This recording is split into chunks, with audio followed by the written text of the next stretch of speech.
warahmatullahi wabarakatuh. Salam sejahtera bagi kita semua. Selamat datang kembali di Optimis, obrolan pemilu tiap Kamis. Ruang diskusi santai yang akan mengupas hal-hal penting seputar kepemiluan. Saya Anissa Herviana Pratiwi akan menemani sahabat Bawaslu dalam obrolan hangat seputar kepemiluan yang pastinya menarik, inspiratif, dan informatif. Sebelum kita lebih lanjut membahas tema podcast Optimis hari ini, yaitu saya memberitahukan dulu kepada sahabat Bawaslu bahwa berbicara soal daftar pemilih ini menjadi sebuah hal yang kompleks. Mengingat daftar pemilih adalah data yang sangat dinamis, di mana setiap harinya akan mengalami perubahan. Dan disinilah peran pengawasan partisipatif menjadi sangat penting.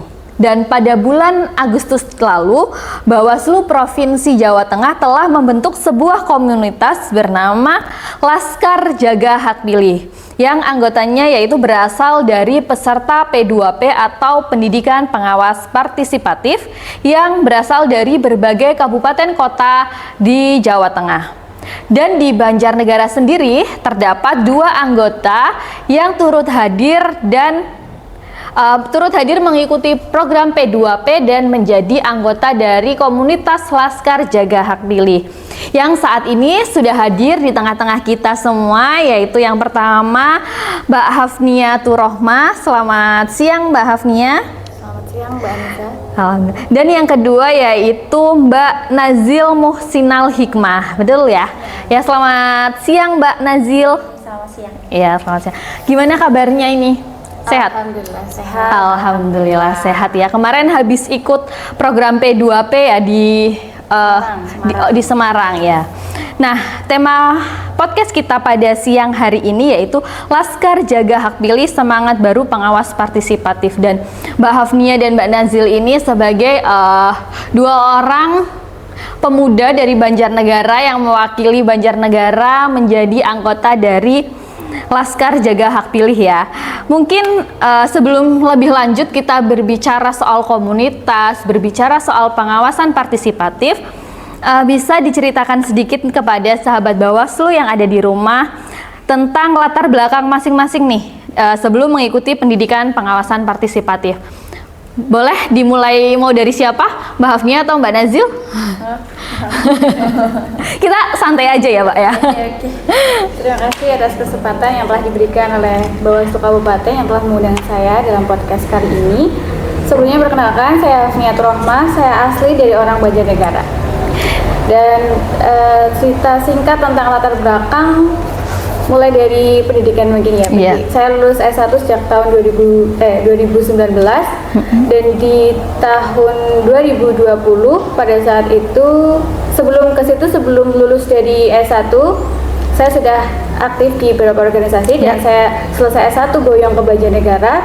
Di sini pun karena saya suka berkegiatan, suka berorganisasi, di sini saya mencari aktif di organisasi kembali. Dan saya juga menjadi motivator bimbingan minat membaca anak usia dini mulai dari 3 tahun sampai dia lancar membaca.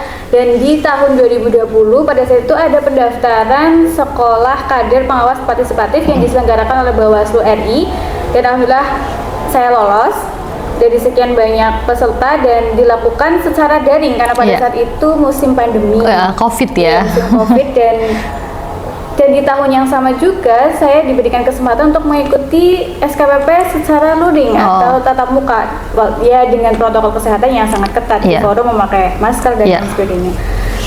Dan dari sejak lulus SKPP di tahun 2020 saya semakin terdorong untuk melanjutkan sekolah ke studi yang lebih tinggi, S2.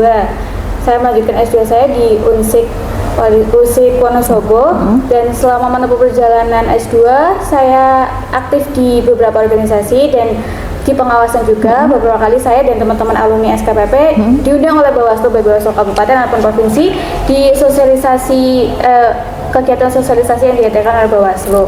Dan di tahun 2022 saya mengikuti pendidikan pengawas partisipatif yang pertama mungkin ya di Bandungan Semarang. Dan saat itu saya dan dua rekan atau tiga rekan dari Banjarnegara. Selanjutnya di setelah lulus S2 saya mencoba mendaftar menjadi penyelenggara pemilu dan alhamdulillah keterima di tingkat desa dan pada saat pilkada di tingkat kecamatan. Setelah itu kemarin pada saat tanggal 2025 ada pendaftaran pendidikan pengawas partisipatif karena di sana saya rasa perlu untuk mengupgrade, selain mengupgrade semangat juga mengupgrade pengetahuan dengan demokrasi yang semakin berkembang. Tentunya banyak isu-isu yang lebih lebih terupgrade lagi, lebih lebih bermacam-macam sehingga saya terdorong untuk mengikuti pendidikan pengawas partisipatif di tahun 2025 kemarin pada tanggal di awal Agustus ya. Itu Mbak Anissa. Ya, mendengar dari penjelasannya Mbak Hafnia ini memang berarti ya bisa dibilang pengalamannya dalam kepemiluan, dalam sekolah partisipatif ini memang sudah sangat luar biasa ya Mbak ya, mulai dari tahun 2020 sampai saat ini kemarin terakhir di 2025, berarti kan sudah kurang lebih 5 tahun ya menggeluti bidang pemilu seperti itu ya Mbak Hafnia. Kemudian kalau Mbak Nazil. Baik, terima kasih atas kesempatannya Mbak Anissa. Iya, sama-sama. Perkenalkan saya Nazil Muhsinal Hikmah dari Banjarnegara, tepatnya di Rakit. Untuk pendidikan saya selesai S1 pada tahun 2019 dan pulang ke Banjarnegara tahun 2020. Kemudian karena memang saya mungkin basicnya ekstrovert ya, jadi tidak bisa di rumah, jadi saya mencari kegiatan dan pengalaman gitu. Kemudian di tahun 2022 ya kurang lebih di 2022 saya mengenal teman-teman bara api, kemudian Perisai Demokrasi juga. Akhirnya saya aktif bersama mereka gitu, sering diajak ngobrol tentang pengawas partisipatif juga itu. Kemudian untuk pengalaman kepemiluan pada tahun pemilu kemarin, 2024 tuh jadi mendaftar untuk jadi panitia pemilu di tingkat desa untuk pemilu dan pilkada. Oh iya, luar biasa ya. Berarti memang basic kepemiluan dari Mbak Nazil dan Mbak Hafnia ini memang sudah ada ya, luar biasa. Dan mungkin tadi seperti yang disebutkan oleh Mbak Nazil ini kan ada bara api dan perisai demokrasi. Itu adalah bisa dijelaskan sedikit komunitas atau apa? Komunitas kepemiluan. Komunitas kepemiluan di Banjarnegara ya. Itu hasil dari, kalau tidak salah itu juga komunitas hasil dari sekolah kader pengawas partisipatif ya. Baik. Kemudian ini dengan banyaknya program pengawasan partisipatif yang sudah diikuti oleh Mbak Hafnia dan Mbak Nazil, sebenarnya apa sih motivasi dari kalian untuk mengikuti program ini gitu? Program pengawas partisipatif ataupun kader pengawas partisipatif. Mungkin mau dari siapa dulu? Mbak Nazil dulu boleh? Boleh. Ya karena motivasi, karena memang sering bicara begitu ya, sering bareng sama mereka para kader-kader pengawas partisipatif, jadi lebih penasaran. Penasaran sebenarnya apa, kemudian kemarin mengiyakan ajakan untuk mendaftar gitu kan, kayak ini ada sekolah nih yang diselenggarakan oleh Bawaslu Jateng gitu kan. Akhirnya kayak terdorong lagi semangatnya untuk lebih mengetahui, terus untuk memperkaya pengalaman dan juga kawan juga gitu, pengetahuan tentang pengawasan partisipatif ya. Kalau Mbak Hafnia sendiri, ini mulai dari 2020 nih sudah menggeluti program kader pengawas partisipatif. Apa sebenarnya motivasi dari Mbak Hafnia ini? Mungkin barangkali motivasi dari Mbak Hafnia ataupun Mbak Nazil ini bisa ditularkan gitu kepada sahabat Bawaslu yang ada di rumah. Oke, berbicara tentang motivasi, berarti berangkat sejak tahun 2020 ya. Di sana sebelum saya daftar SKPP, karena saya pribadi suka dengan kegiatan-kegiatan sosial. Terus setelah saya mengikuti SKPP, saya mendapatkan wawasan dan pengalaman yang baru nih. Wawasan bagi saya itu adalah dunia yang baru. Dan setelah lulus SKPP, saya jadi ketertarikannya bertambah. Oleh karena itu setelah lulus SKPP, selesai S2, lalu daftar ke penyelenggara pemilu, dan kemarin ada pendidikan lagi di tahun 2022, di tahun 2005 itu sebenarnya untuk mengupgrade pengetahuan, pengalaman saya secara pribadi supaya nantinya bisa menjawab semua tantangan demokrasi yang semakin berkembang ini gitu. Lebih ke situ, Mbak. Iya, luar biasa ya. Kagum saya sama semangat kalian berdua. Kemudian kita bercerita terkait dengan program pendidikan partisipatif yang sudah diikuti oleh Mbak Nazil dan Mbak Hafnia ya, yang kemarin di bulan awal Agustus ya, tepatnya di Kota Semarang ya. Nah, bagaimana sih pengalaman kalian selama mengikuti program pendidikan ini? Apakah ada momen atau pelajaran yang berkesan selama program pendidikan kemarin? Boleh Mbak Nazil bisa? Saya banyak sekali hal yang berkesan, terutama pengetahuannya tentang pengawasan, karena sama juga dunia kepengawasan ini ya hal baru banget untuk saya. Jadi saya benar-benar penasaran dan ingin tahu juga gitu. Banyak juga saya dapat yang di sana. Saya dapat di forum itu terutama tentang pengalaman dari kota-kota lain. Banyak pengalamannya, kemudian tentang tantangannya. Ya, jadi saya ikut tercerahkan, ternyata begitu ya. Ternyata banyak juga dinamika tentang demokrasi ini ya di Indonesia, gitu. Tentang daerah memiliki masing-masing dinamikanya masing-masing, gitu. Iya, jadi tidak hanya melihat dari satu sisi ya, hanya di Banjar, tapi juga bisa banyak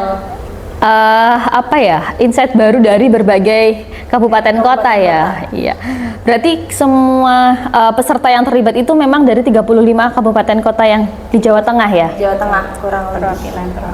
Perwakilannya. Iya, berarti kan memang selain mendapatkan teman baru tentunya ya, bisa kenal dari berbagai kabupaten kota, juga mendapatkan ilmu baru dan sudut pandang yang baru ya. Baik, kemudian mungkin gantian Mbak Hafnia nih. Menurut Mbak Hafnia, sebenarnya seberapa penting sih peran masyarakat dalam pengawasan pemilu ini? Seberapa penting peran masyarakat dalam pengawasan pemilu? Tentu sangat penting, karena peran masyarakat itu sendiri memiliki dampak yang nyata. Contoh saja kemarin pada saat pemilu atau pilkada, di sana menjumpai adanya pemilih ganda atau misal ada ada nama yang belum terdaftar dalam DPD dan lain sebagainya. Di sana memang ada petugas pemutahiran data pemilih, tapi kalau tidak ada peran aktif dari masyarakat itu sendiri, tentu itu akan susah untuk terdeteksi. Jadi situ peran masyarakat pun sangat penting untuk nantinya kalau ada yang meninggal, tentu masyarakat yang melaporkan kepada petugas atau mungkin kepada penyelenggara dan pengawas dan lain-lain. Selain itu masyarakat itu yang berada di sekitarnya sendiri yang nanti bisa mengawasi apabila nanti pada saat hari H pemilu atau pilkada itu terjadi adanya mungkin praktek money politik atau mungkin misal seperti ada pembagian amplop dan lain-lain sebagainya, atau yang bisa dikatakan seperti serangan fajar gitu kan. Kalau masyarakat sendiri itu berani dan mau mendokumentasi lalu melaporkan kepada Bawaslu atau kepada Bawaslu, itu bisa sangat berdampak pada demokrasi, supaya demokrasi ini bisa lebih bersih gitu. Salah satunya kan ya dari masyarakat itu sendiri. Kuncinya ada di masyarakat. Selain itu pengawasan dari masyarakat itu adalah kunci, atau bukan hanya sebagai pelengkap saja, tapi fondasi utama untuk nantinya dapat mewujudkan demokrasi dan pemilu yang lebih bersih gitu sebenarnya. Jadi perannya itu sangat penting. Sangat penting ya, karena juga mengingat keterbatasan dari pengawas sendiri.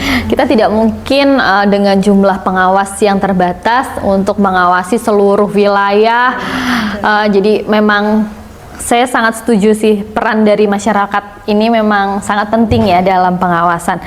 Baik, kemudian berbicara tentang tantangan nih. Apa sih sebenarnya tantangan dari kalian yang dirasakan oleh kalian saat belajar mengenai pengawasan partisipatif? Boleh Mbak Nazil?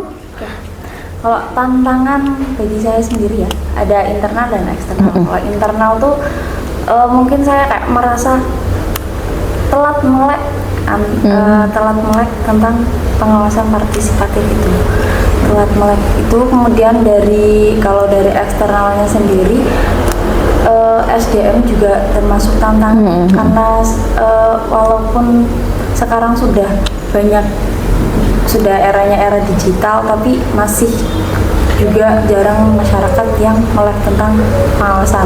Jadi pengawasan itu kayak hanya penting di saat pemilu saja. Setelah itunya nggak ada nih, udah biarin aja gitu. Padahal kita sebenarnya harus tetap selalu mengawasi, baik itu dari masa pemilu sampai setelahnya juga tetap harus mengawasi gitu. Itu sih menurutku tantangan di sini. Mungkin kalau dari Mbak Hafnia mungkin ada yang ditambahkan atau sependapat dengan Mbak Nazil? Ya, sedikit menambahkan. Sepakat, terus sedikit menambahkan. Mungkin dari internal itu lebih kayak mengubah kesadaran diri sih Mbak Anissa. Jadi kalau saat mengikuti kegiatan forum-forum pendidikan, diskusi tentang pendidikan pengawas partisipatif itu semangat banget gitu. Tapi setelah kami turun ke masyarakat untuk mengedukasi atau kan memberi informasi terkait apa yang kami sampaikan selama pendidikan, itu semangatnya menurun. Jadi kayak mungkin karena kurang konsisten atau banyak faktor gitu ya. Selain itu karena keterbatasan waktu juga, karena kami dari alumni SKP ataupun P2P ini tentunya sudah mempunyai banyak kesibukan yang berbeda-beda untuk mengatur waktu, membuat suatu kegiatan atau terjun ke masyarakat itu masih susah dalam memanajemen waktunya gitu Mbak Anissa. Ya, baik.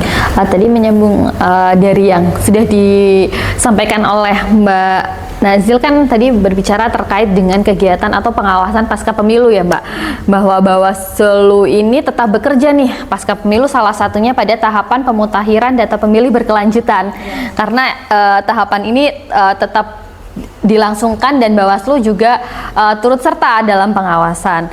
Nah, ini juga berhubungan dengan komunitas yang kemarin dibentuk oleh Bawaslu Provinsi ya pada saat program pengawasan partisipatif, yaitu komunitas Laskar Jaga Hak Pilih ya. Nah, mungkin bisa diceritakan apa itu komunitas Laskar Jaga Hak Pilih? Apakah ini ada juga kaitannya dengan pengawasan saat ini yang sedang dilakukan oleh Bawaslu di masa non tahapan, yaitu pengawasan pemutakhiran daftar pemilih, atau bagaimana? Mungkin bisa diceritakan kepada sahabat Bawaslu, boleh? Mbak Nazil atau pembentukan Laskar Jaga Hak Pemilih itu memang wadah khusus yang dibentuk untuk para alumni kemarin, P2P di Semarang kemarin, dan selain itu juga dibentuk untuk mengawasi dan melindungi hak pilih masyarakat. Itu untuk itu sih. Mungkin ada tambahan dari Mbak Hafnia atau?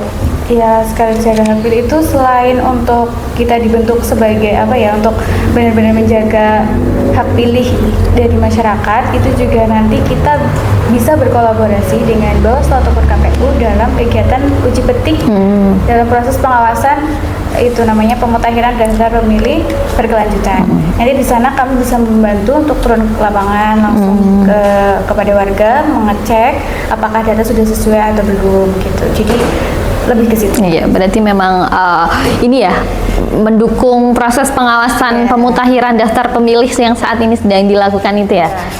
Baik, kemudian ini Mbak, sebagai kader pengawas partisipatif maupun sebagai anggota komunitas Laskar Jaga Hak Pilih, gimana sih cara dari kalian nih untuk membangun kesadaran di masyarakat dalam menjaga hak pilihnya? Karena sekarang ini kan kita sedang fokusnya kepada pengawasan itu ya Mbak. Nah, mungkin gimana Mbak Hafnia? Membangun kesadaran masyarakat dalam menjaga hak pilihnya itu ya kami seperti menggunakan pendekatan yang sederhana. kami masuk ke dalam keseharian mereka. Mungkin nanti kami masuk ke forum-forum warga, misal seperti arisan, ada pengajian, ada forum-forum Karang Taruna dan lain-lain. Nanti di sana menyempilkan atau menyampaikan informasi tentang ayo loh kita cek daftar pemilih apakah kita atau belum, atau ayo loh kita jaga hak pilih kita, karena hak pilih ini yang nantinya dapat menentukan masa depan bangsa gitu. Selain itu nggak cuma dalam forum-forum formal saja, mungkin dalam forum-forum santai seperti sedang ngobrol-ngobrol bareng sama teman-teman atau ngobrol jagongan, rumpi sama ibu ya, jadi kan Bu ayo dong kita cek gitu dan lain sebagainya. Selain itu juga kami bisa berkolaborasi, yang tadi saya sampaikan, berkolaborasi dengan Bawaslu ataupun KPU dalam uji petik. Di situ kan masyarakat jadi merasa terlibat nih langsung. Oh saya menjadi tahu berapa pentingnya menjaga hak pilih ini gitu. Jadi pendekatan yang kesadaran yang perlu diramukan itu yang pertama pendekatan, yang kedua kayak komunikasi yang tepat dengan masyarakat yang berbagai latar belakang, mulai dari mungkin dari mahasiswa atau ibu-ibu dan bapak-bapak dan lain sebagainya, dan yang terakhir itu masyarakat dilibatkan dalam setiap prosesnya gitu. Jadi kesadaran itu nanti akan terbentuk insya Allah. Luar biasa ya. Kemudian ini lanjut ke pertanyaan selanjutnya, apa sih yang sebenarnya yang perlu ditingkatkan nih dalam pendidikan pengawasan partisipatif ke depan menurut kalian? Yang perlu ditingkatkan dalam pengawasan partisipatif ke depan? Lebih sama-sama mengajak untuk sadar masyarakat, sama-sama mengajak untuk sadar akan pentingnya pengawasan partisipatif. Kemudian yang perlu ditingkatkan? Yang perlu ditingkatkan lagi, mungkin karena sekarang era digital, mungkin kita juga bisa melakukan banyak. Kalau selain tadi kan melakukan dengan langsung terjun juga, kita kan karena sudah era digital, bagaimana yang muda-muda terutama yang muda-muda terutama juga bisa semangat untuk tetap mengawasi dengan berarti banyak menginformasikan melewat media sosial ya, apalagi sekarang kan banyak berarti maksudnya generasi apa nih, milenial atau milenial ya sekarang kan, dan memang pemilih terbanyak kan adalah pemuda ya. Mungkin sekarang tuh efektifnya ya memang lewat media sosial. Betul. Nah mungkin nih pertanyaan terakhir ya, adakah pesan yang ingin disampaikan kepada generasi muda atau sahabat Bawaslu yang ada di rumah yang saat ini sedang menonton podcast kita terkait dengan pentingnya ikut terlibat dalam pengawasan partisipatif? Nah, mungkin mau siapa dulu? Terserah Mbak Hafnia dulu atau Mbak Nazil. Melengkapi saja ya. Iya. Melengkapi karena saya sedikit banyak gitu. Pesan untuk generasi muda. Saya merasa jadi generasi muda, jadi ayo sama-sama gitu. Ayo generasi muda, ayo sama-sama, karena nanti generasi selanjutnya atau masa depan bangsa ini di tangan kita nih, para generasi muda gitu. Pengawasan partisipatif ini bukan hanya hak saja, tapi kewajiban kita sebagai kaum muda untuk tetap mengawal demokrasi biar tidak melenceng gitu kan, biar tetap dalam kepentingan masyarakat pada umumnya gitu. Kita tetap harus mengawal pemerintah biar transparan dan tetap akuntabel, serta memastikan bahwa suara kita juga didengar.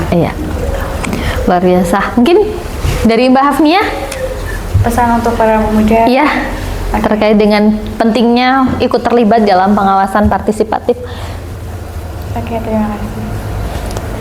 Peran pemuda dalam pengawasan partisipatif itu sangat penting tentunya ya, karena masa depan demokrasi bangsa ini ada di tangan kita sebagai pemuda. ada di tangan kita sebagai pemuda. Jadi jangan hanya sebagai penonton saja, tapi ayo bersama-sama menjadi pengawas partisipatif. Karena dengan menjadi pengawas partisipatif itu kita tidak hanya menjaga hak pilih kita, tapi kita menjaga masa depan bangsa nantinya.